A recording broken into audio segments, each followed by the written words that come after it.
Welcome to Microlecture 32, our Introduction to Reaction Thermodynamics.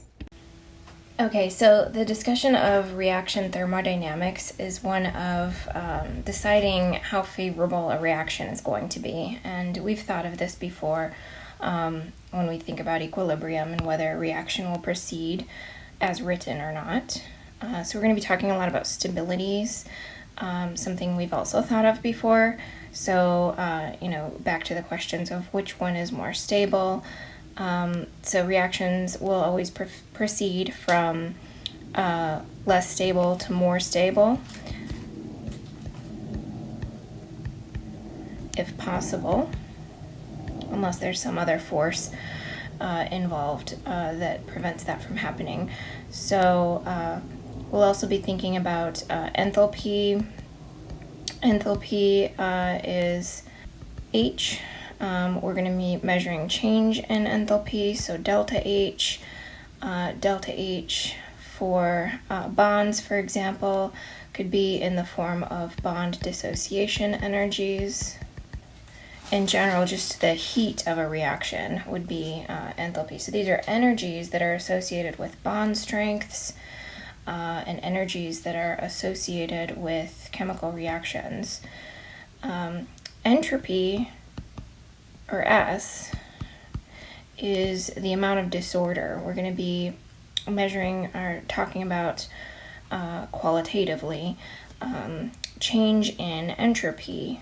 Okay, so changes in the amount of disorder. Free energy, or Gibbs free energy, so we use G, is a term that is related to all of these other terms. So delta G is the change in Gibbs free energy. And if we want to relate it to enthalpy and entropy, then delta G equals delta H minus T delta S. But usually we're relating it to equilibrium. So our K value for reversible reactions, and we know a lot about K. So it turns out that delta G equals negative RT natural log of K. Well, delta G is minimized when a reaction reaches equilibrium.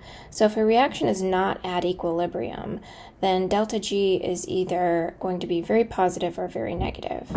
So if K is greater than 1, delta G is very negative. And if K is less than 1, delta G is going to be very positive.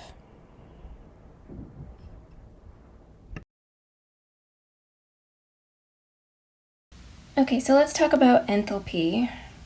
When we talk about the delta H of a bond, it's the bond dissociation energy that we're talking about, how much energy needs to go in order to break that bond. And so we really want to focus here on the carbon to halogen bonds, so carbon to fluorine, chlorine, bromine, and iodine. So they're down here at the bottom of the table. The key ideas here, you want to note that larger atoms make longer, weaker bonds, right?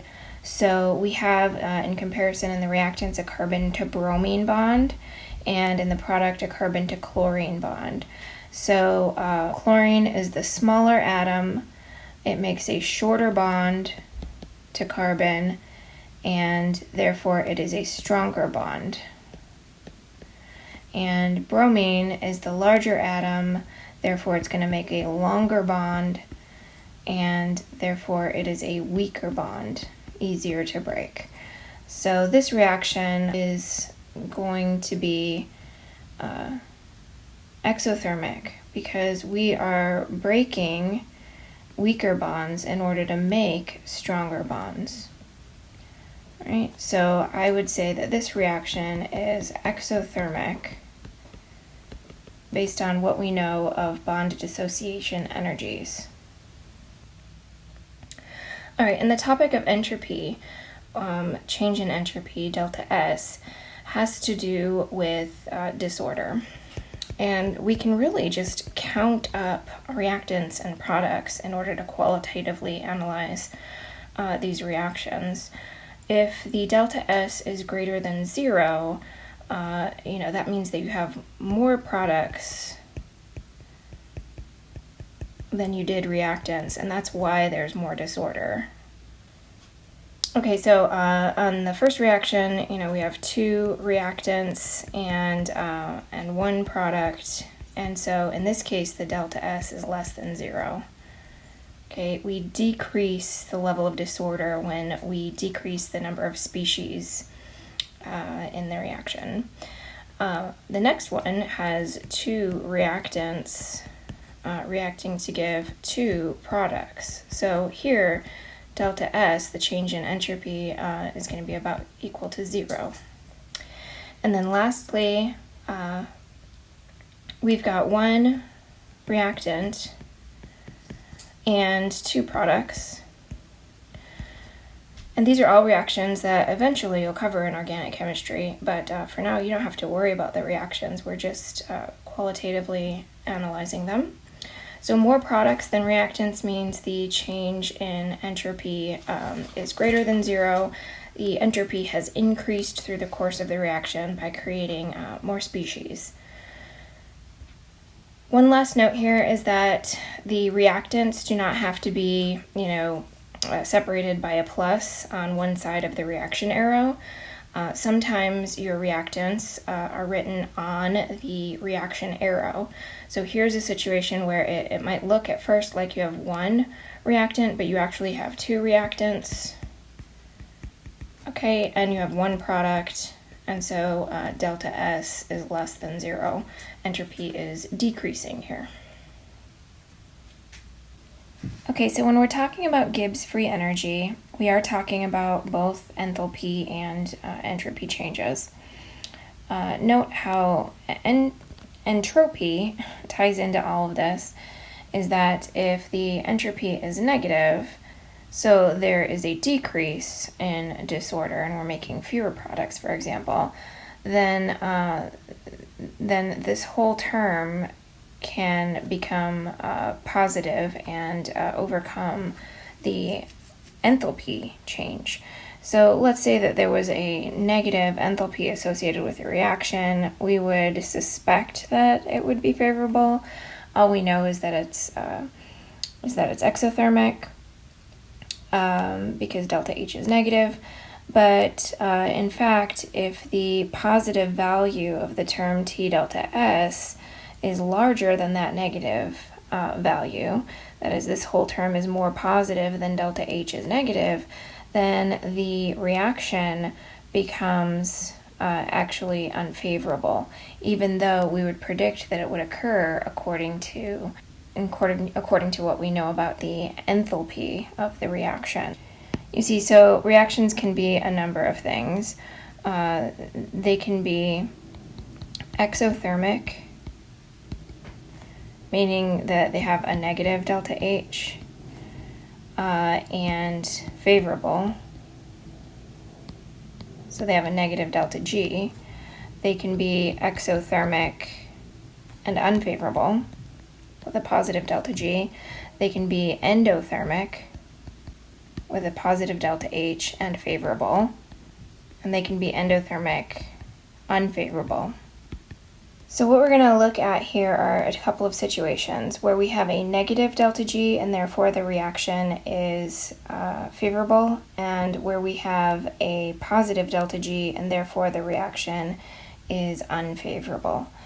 We can track the Gibbs free energy change on an energy diagram curve where we just have reaction progress on the x-axis and Gibbs energy on the y-axis. So the reactants are going to start at some energy, okay? And the reactants typically move closer together, resulting in gain in energy for the system. And then the reaction takes place and the energy ends up somewhere for the products, right? So if the energy level ends up being lower for the products than the energy of the reactants was, this delta G is said to be negative. Okay, so delta G is less than 0 here. This is the case for a favorable reaction. The alternative to that is, let's say we start at the same energy and we end up with an energy up here. So now when we take a look at the change in energy over the course of the reaction, delta G is positive. In other words, delta G is greater than 0. This would be an unfavorable reaction.